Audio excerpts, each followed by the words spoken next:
As U.S. continues counting election vote, Trump claims win if legal votes are counted. Gambia's Chamber of Commerce provides face masks to a local school in Bijilo. School children killed in shooting have been laid to rest in Cameroon. These and more coming on the wall today.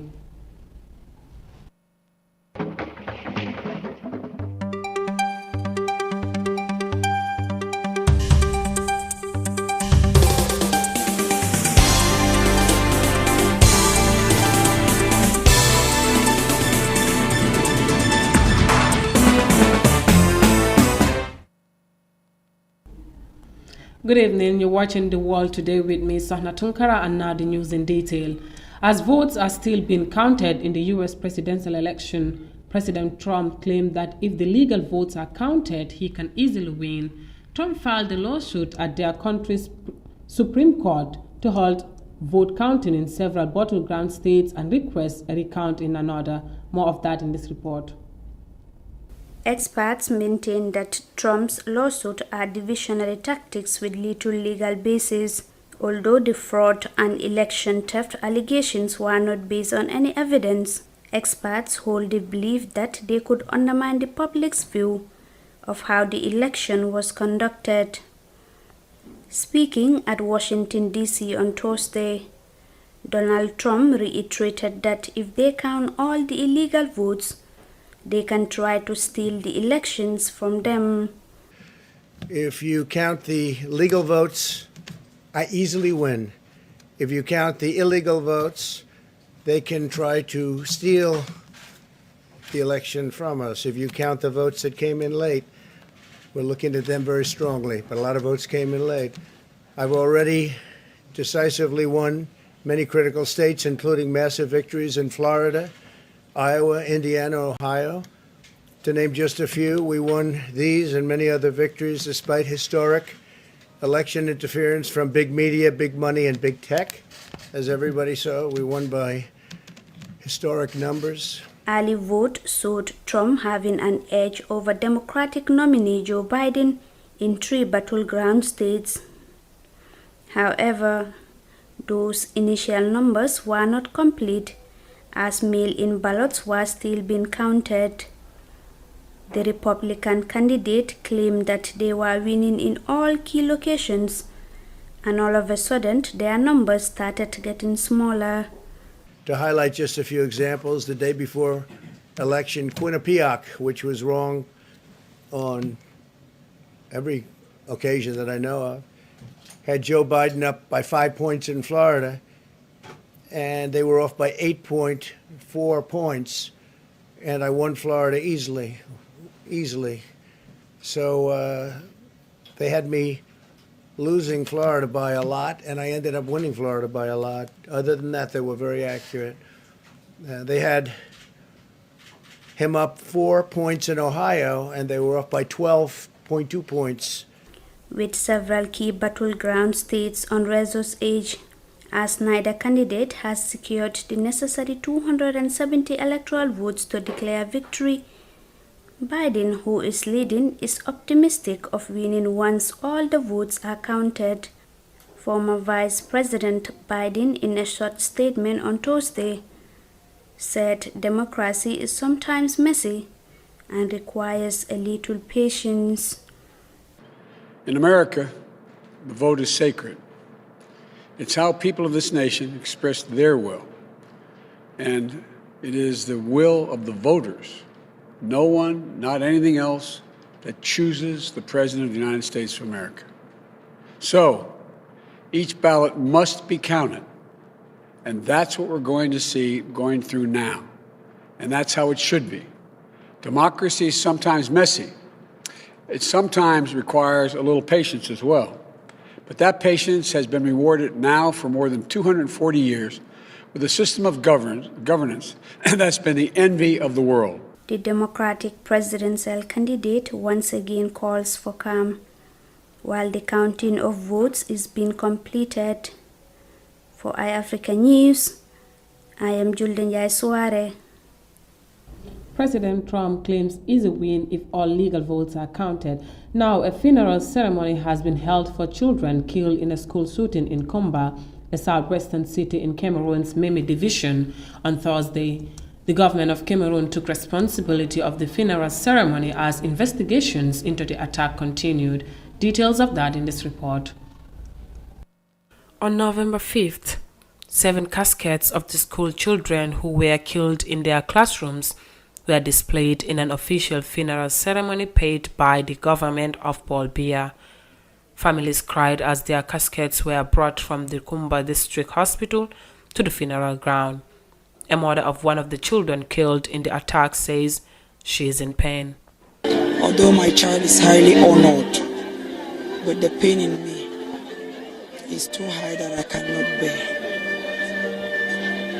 What I'm passing through and what my eyes are witnessing today, maybe I would have been living my poor life in my humble home without knowing that a day like this will come in my life or in my family. But I still thank God because it was not more than him to save my child. But since he said yes, I have nothing to say. The gunmen, who arrived in motorcycles around midday on October 19th, attacked the Mother Francisca School, a private school in one of Cameroon's Anglophone regions, killing at least 7 children and injuring dozens. Before the attack, gunmen kidnapped 11 teachers in a Presbyterian school in Kumba, the capital city of Boer Division in northeast Cameroon. Since then, schools in these regions have been closed during much of the Anglophone crisis due to safety concerns. Anglophone activists say the country's French-speaking majority is marginalizing the English-speaking minority and are fighting for independence to set up their own country, Ambazonia. Although investigations into last month's killing are ongoing, the government accused separatists who have called for a boycott of schools in the Anglophone region since 2017. A grieved parent says all that they want is peace at all times for a better Cameroon. Place yourself that at that age, if you're put down, will you be able to burn a house? Will you be able to kill children? We'll think about ourselves first before you do any kind of thing you do in life. It's very unbelievable. We need that country to have peace.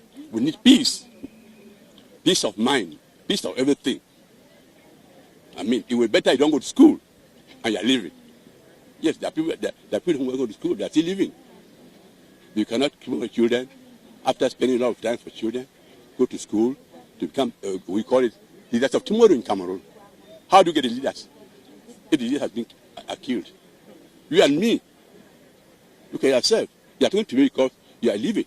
You are talking to me because you are big.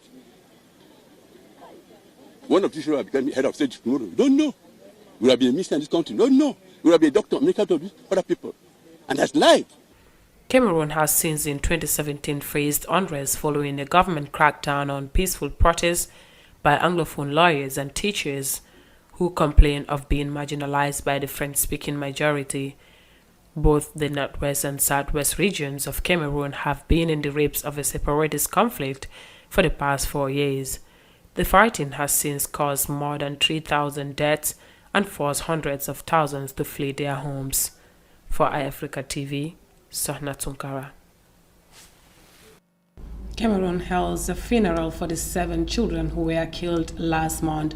Now, the wearing of face masks was made compulsory by the Ministry of Basic and Secondary Education when schools reopened in October. To help this measure to prevent the spread of COVID-19 in schools, the Gambia Chamber of Commerce and Industry on Thursday donated face masks to Bijilo Lower Basic School. After a prolonged shutdown, schools in the Gambia resumed operations on October 14th, and with COVID-19 prevention guidelines put in place by education authorities, the wearing of face masks becomes compulsory. On Thursday, the Gambia Chamber of Commerce and Industry donated face masks to Bijilo Lower Basic School. The GCCI's Director of Program and Operation, Sarata Conte, said they are aware students need COVID-19 preventive materials to keep them safe. We know that schools were closed for a very, very long time, and yourselves and your students had huge challenges also. Alhamdulillah, today we are all back. Not complete normalcy, but we are all back doing well and resuming work, in your cases, for the children, going back to school. So on that note, we know also you would require some tools to get you back to start your activities and to get the children to come back to school very safe, so that they can help themselves fight the disease. The Gambia Chamber of Commerce and Industry has also supported schools with 500 thermometers to help scan students' temperatures.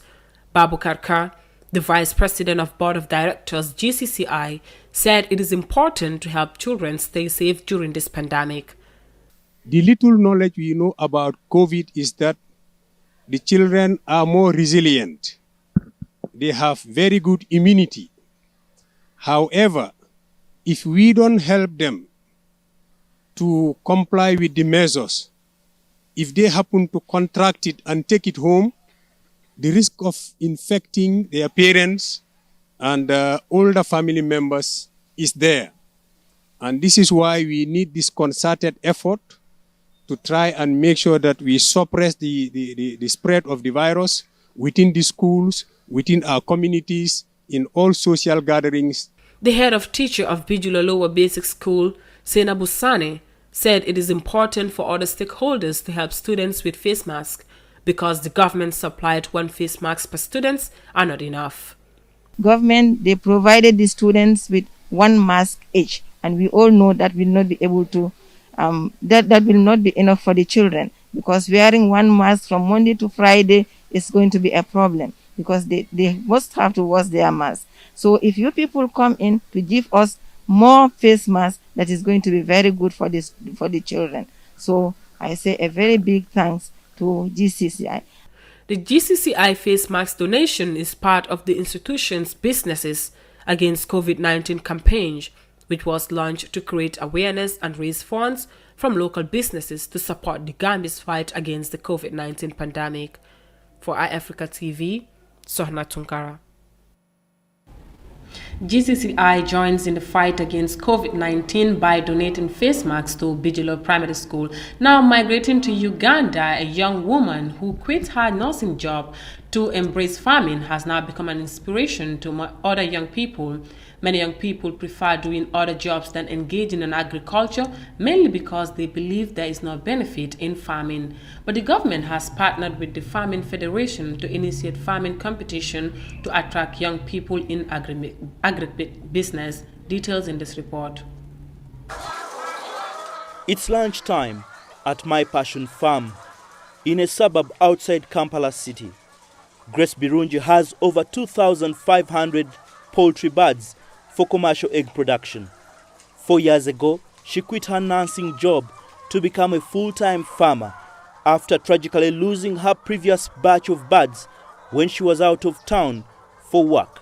Sounds like I'm saving my boss's job, but no one is saving mine. No one is saving my savings, no one is saving my entire profits. Maybe I worked somewhere and I gained some profits, no one is saving it. I decided to, in fact, I had just qualified as a registered nurse. I decided to quit. In Uganda, it is very unusual for someone in Grace's generation to venture into farming. Many prefer quick fix jobs like riding motorcycle taxi, popularly known as the boda boda. So many people have engaged into other things because they believe farming is not of benefit. They don't see the value.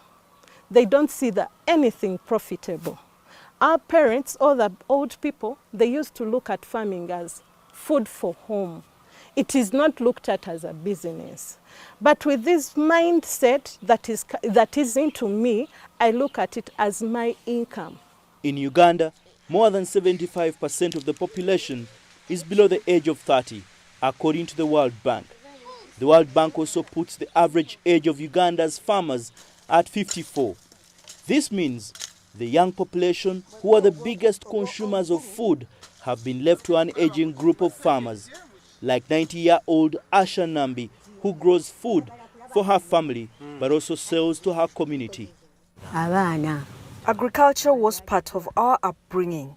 My dad paid our school fees from the farm. My first job was on a farm. I'm much older now, but I'm still in the garden. But children these days prefer to do other things. Experts in agriculture say the aging farming population and the lack of young people entering the field of agriculture is worrying and poses a food security risk. We are now going to around 46 million people. But the food production rate is still below average. So we need to double that, because as the population is increasing, it has to be commensurate with the amount of food that is there. According to the UN Population Fund, 80% of Uganda's young people live in rural areas, where agriculture is still the main source of livelihood, but many are opting out. Young people in low-income countries like Uganda don't own any assets.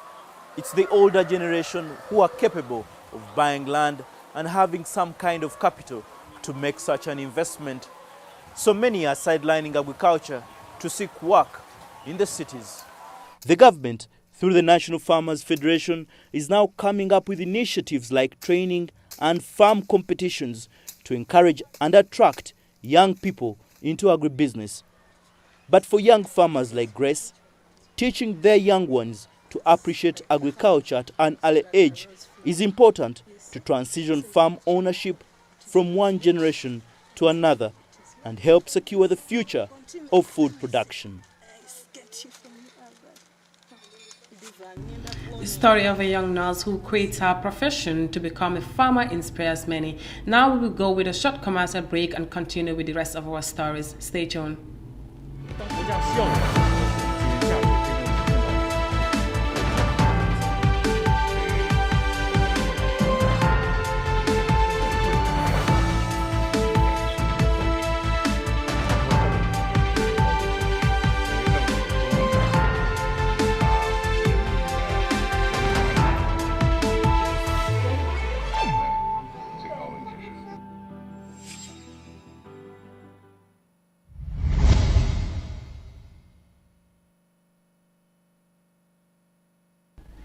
Welcome back. You're still watching The World Today, and now to the rest of our stories.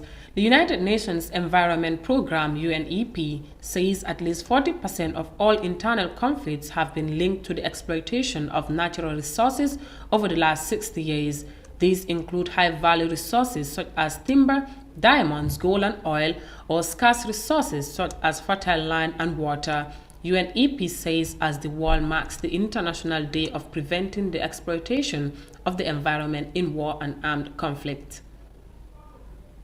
In 2001, the UN General Assembly declared November 16 as the International Day for Preventing the Exploitation of the Environment in War and Armed Conflict. In that regard, humanity has always counted our casualties in terms of dead, wounded soldiers and civilians, while sidelining the environment according to the United Nations Environment Programme. The environment is always the unpublicized victim of war, whereas water wells have been polluted, crops touched, forests cut down, soils poisoned, and animals killed to gain military advantage. Conflicts involving natural resources have also been found to be twice as likely to relapse, the UN Environment Body said in a statement on Friday. The UN Secretary-General Antonio Guterres wrote that UN member states need to act boldly and urgently to reduce the risks that environmental degradation and climate change present for conflict. Guterres also stated that states must commit to protecting the planet from the debilitating effects of war if the world is to achieve the Sustainable Development Goals. The United Nations Environmental Assembly had in May 2016 adopted a resolution recognizing the role of healthy ecosystems and sustainable managed resources in reducing the risks of armed conflicts. For iAfrica TV, Sohna Tunkara. From that, heading to Kenya, tourist sites are depending on local tourism to recover from the impact of the COVID-19 pandemic. Like many other sectors, the tourism industry was adversely affected due to the restricted movements meant to avoid further spreading of the virus. However, some operators opted to use other avenues to generate income that could support their operations. More details in this report. The Olpejeta Conservancy, one of the leading tourist destinations in Africa. It's also home to some endangered species, including the northern and southern white rhinos. Here, things are picking up slowly, but normalcy is yet to be achieved. Most visitors come from European countries, some of which are experiencing a second wave of coronavirus infections. From where we are, things have become very difficult. It's all about surviving. We haven't been able to go back to our usual operations. The fact that we are an integrated model, we embrace the use of various practices and land use plans that help us generate revenue from a number of diverse sources, has helped us survive, has been a major bridging between the downturn in tourism business. Few tourists can be seen here. This unusual scenario, which is also evident in other parks and sanctuaries, is bad news for the economy. It has also led to an increase in poaching. However, more locals are visiting such attractions more often. Let Africa work more towards local tourism, because in this COVID period we realized that we were so reliant on international tourists that I feel we can really do wonders with local tourism. The Kenyan government believes the dream of making Africa a single tourist hub is still achievable, and that it will help the continent become more self-reliant in tourism. Africa needs to appreciate that there is already a market of almost 1 billion people in the continent that they can come and travel within each other. So we need to work on the logistics of making it happen. One, we need to open our borders to Africans. So in terms of visas and accessibility to the country. We need to open up our airspace to airlines across Africa, and that's going to work. At the moment, though, most industry stakeholders are focused on the more immediate task of surviving the aftermath of the coronavirus pandemic. Many African countries are depending on local tourism at the moment before things get back to normal. Other European countries have gone back to lockdown to control the spread of the virus, but in many African states, this is the situation. Things are not actually back to factory settings, hoping that soon most of these governments will reduce the entry fees to such parks, like here at the Olpejeta Conservancy. Well, viewers, that was all from me and the rest of the team on The World Today. Good evening.